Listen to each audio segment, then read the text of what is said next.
Dilai police station ke parlo Rongplimplam Hiti 4-lane Tovar chekok along ihum Innova car bike aphan ke patong ajok bike along ke chithabdun abangphu apran kedam.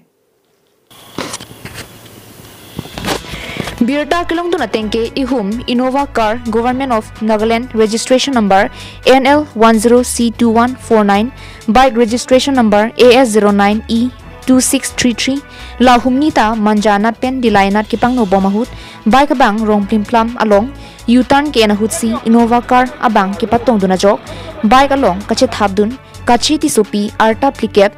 riso rongparasor aprandam nang juino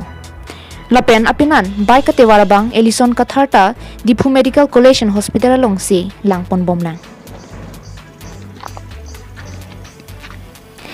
Kitilot ahem asang ho tumpen karjo hut nang kipachini tunke dilai beng along ke damji pohutsi lapuson kisum chitong ponu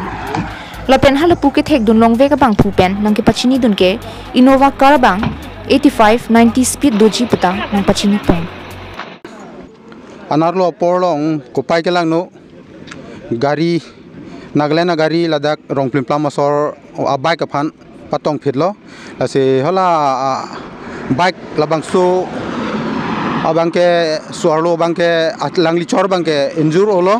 langli chor men take kache tisopi lapen hola ke phove ka bangke Ellison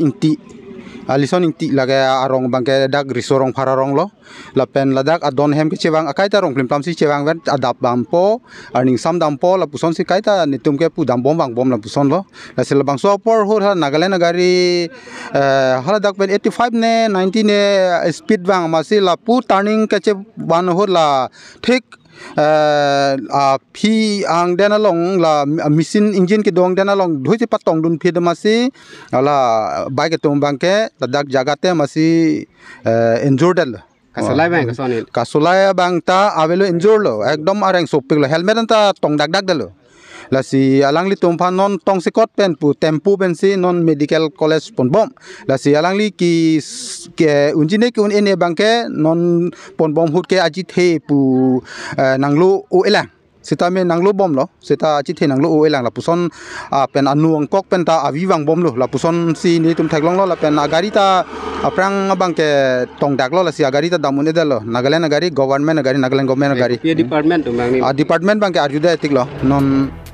News report Carbing Long Life